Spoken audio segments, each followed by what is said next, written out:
In this video, I'm going to show you a unique and interesting application of this tiny little smart speaker called M5 Atom Echo. And well, we are going to make a voice assistant out of it. Well, not that typical voice assistant, but you can say a voice remote kind of thing in which you can give your voice commands to this tiny little smart speaker and your task will be done. Let me show you a demo for a better understanding.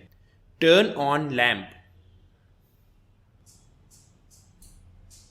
Okay, so as you can see, the lamp got turned on with the help of this small voice assistant on Atom Echo. So that's a very interesting and unique application of this tiny little smart speaker. And for this application, I was really excited to, try my hands on with this speaker. So in this video, I will let you know how you can make your own voice assistant using M5 Atom Echo. Let's get started. Now before starting this video, let me thank Altium for sponsoring this video. So Altium is a very popular PCB designing software, and those who are in this field of electronics for several years must have heard about Altium at least once during their journey.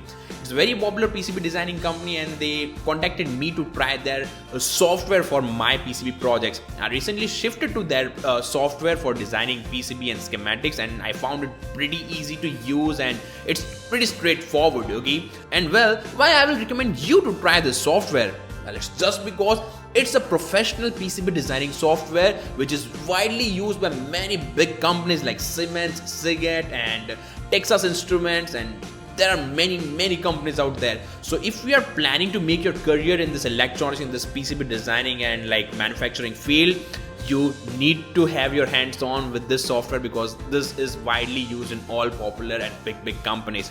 So try out the free trial of this software whose link is mentioned in the description. Just have a look, try out that free version, try your hands on with that software, and if you find it comfortable, you can continue using that software. The link is in the description.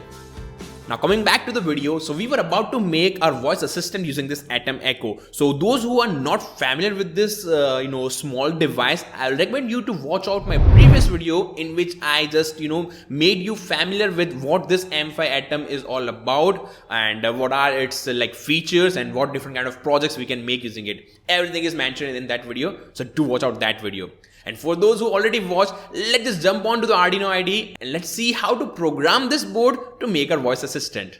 So here is my Arduino IDE. Now in the previous video, I already said there is one example code provided by the company for making this as a voice assistant. Let's just open that example code only. Go to Files, Examples, into M5 Atom, into Echo, and then into Echo Rest.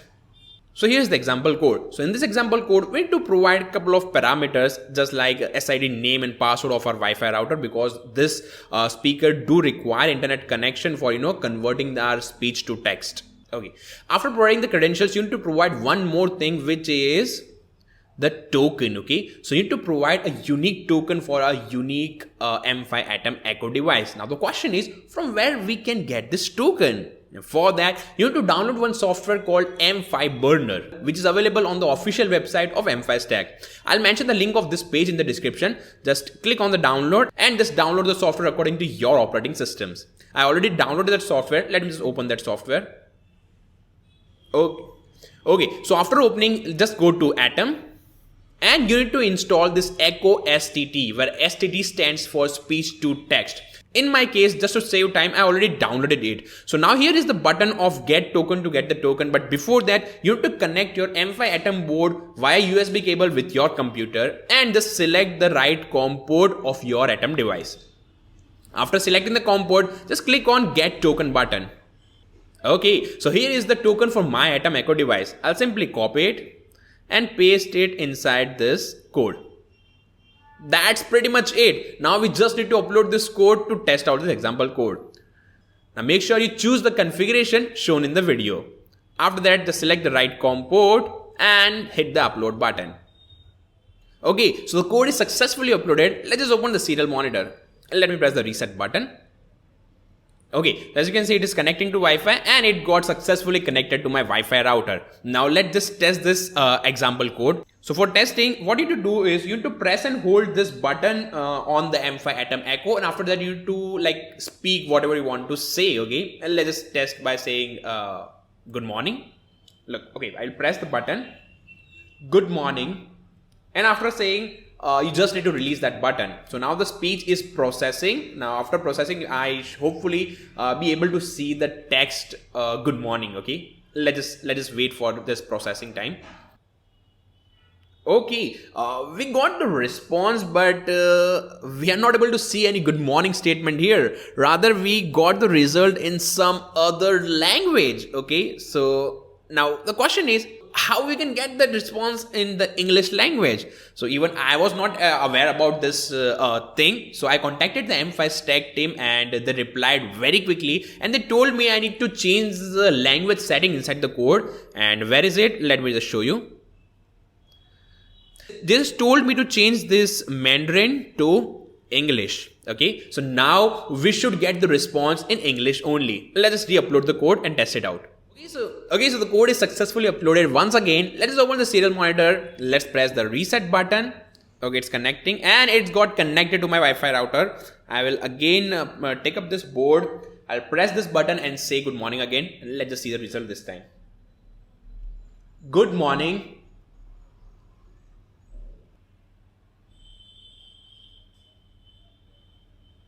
Okay, so we got the response and we got the response in English this time. So as you can see, the result is good morning, which is separated and it is printed separately here as good morning. So yeah, the speech to text conversion service is perfectly working on this tiny little Atom Echo.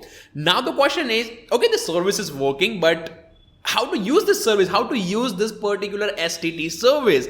Let me just show you a method on using this STT service to control the appliances in your studio, in your home, in your office via Blink IoT platform. Now to make that project, I will be taking the help of my previously made project. So let me just give you a glimpse if you haven't watched that video yet. So what I did, I just took all the components shown in this video and made the connection according to the circuit diagram shown here. Now, due to a lot of connection, I simply designed my own custom PCB and gave its order to GLC PCB straight away. And well, GLC PCB is again popular PCB ordering platform where you can order your PCBs online and it will be delivered at your doorstep. So what you need to do is you just need to upload the Gerber file of the PCB project, select the color masking if you really want it, and just place your order. Within 10 to 15 days, you'll be getting this PCB delivered at your doorstep. So after soldering all the components on that PCB, I just installed that PCB project in one of the switchboard at my studio. It looks something like this. So now with the help of this project, I'm able to control this studio with the help of Blink application as well as with the help of manual switches. So this was the basic overview about the project which I made. Now if you want to understand the project in much detailed manner, I'll suggest you to watch out this video, whose link is in the I button as well as mentioned in the description. This is super project. You all will definitely going to love it if you love this home automation and IoT stuff. So that is a basic overview. Now what we are going to do is we are going to request one API link using this Atom Echo device, and using that API link, appliances will get turned on and turned off according to our voice command. How to do that? Let me show you the code for that. Okay, so here is the example code written by me just to turn on and off this particular lamp which is connected to that same PCB project. Okay, let's just understand this code line by line. So first of all, the necessary SSID name and password, which is definitely required for this Atom Echo to talk to internet. After that, the token, which I already said you can get it from the M5 burner application. The token is also required for this project.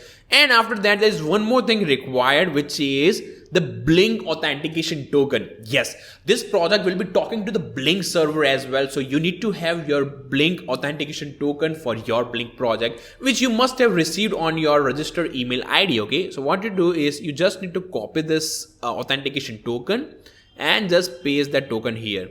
So every time you make a new Blink project, a new authentication token is sent to your email address that you need to copy and paste it here. That's pretty much it. Now let's understand how things are working. So first of all, whatever we say to the speaker is converted into text format and it is stored in this variable called speakstr. That's a weird term. It should be speakstr. I don't know. But this is the string variable in which the text version of the speech is stored. Okay. So now what we are doing is we are simply comparing that string with whatever we want to say to this device. For example, for turning on and off this particular lamp, I just compared the spake str variable with turn on lamp. Okay, you can definitely change this string to whatever you want to say to the speaker. Maybe turn on lights, maybe turn on studio lamp, anything you want. You can just mention that particular statement here. So what I did is as soon as I say turn on lamp, this if condition is going to get satisfied. That's pretty much simple. So the code will go inside this if condition. It will simply print on the serial monitor as turning on the lamp. Pretty good. After that, we need to provide the pin number and pin status. Now what it is. So inside Blink application, we already know we have several virtual pins and digital pins and analog pins as well. Okay, so we need to specify that as soon as user says turn on lamp, which particular pin we should change, or the data of which pin we should change. Okay, so in my case, this lamp is connected to the virtual pin V1 of my Blink project. So I have written V1 here. Now the next step is to provide the status, whether I need to turn it on or off. According to that, I need to provide the data. In this statement, I am saying turn on the lamp. That's why I have written 1 here. So in the next statement, I am saying turn off the lamp. For that, I provide the status as 0. Pretty simple. Okay. After providing these two parameters, we are calling one function called sending request to Blink. Okay. Let's see what's inside that function. Okay. So that function also created by me. So let's just understand it line by line. So in this application, or in this function, sorry, we are just requesting one API link to the Blink server, and the format of that link is somewhat like this. First of all, the IP address of the Blink IoT server / the authentication token of your Blink project / update / the pin number that we have provided here, that is V1 in my case, !, value is equal to pin status, which is whether to turn it on or off. So this particular format of link is requested. Now based on this link, the Blink IoT server will react, and according to the status received, it will simply turn it on or turn it off. So that's the basic funda on how you can use the speech to text conversion service of this device and make a use of it to control your home appliances. Pretty interesting, is it? I truly love this application, and if you love it too, you already know it. Do click the like button. Do click the like button before I just test out this example code. Click it right now. Okay, I hope you already clicked it. So let's just upload this example code, and let's just try to turn off that lamp using this Atom Echo device. Let's just try it out. Okay, so code is successfully uploaded. Once again, let's open the serial monitor, press the reset button. It's connecting to Wi-Fi, and hopefully, okay, so it got connected to my Wi-Fi router as well. Now let's just test this example code, and let's see, as soon as we say turn off the lamp, do the lamp get turned off or not? Let's just try it out. So I'll press this button and just say turn off the lamp. Turn off lamp. Now let's just wait for this Atom Echo to process the speech, and let's see the results. Okay, so the lamp got turned off, and yeah, our project is working perfectly fine. So yeah, that was it about how you can use the Echo STD, the speech to text service, to control the appliances at your home, office, or studio, or anywhere. Okay, so I hope you enjoyed this video and got to learn something new from it. If you did so, consider subscribing the channel, as I used to come up with these and many interesting projects in the field of electronics, IoT, and automation every week. That being said, subscribe the channel if you haven't already, and now just wait for my next video, and then explore, learn, share with me, Techie SMS. And yeah, I just forgot it. I just want to wish you all a very, very happy Diwali and a happy New Year. That's it. Enjoy your day, enjoy your Diwali, enjoy your New Year.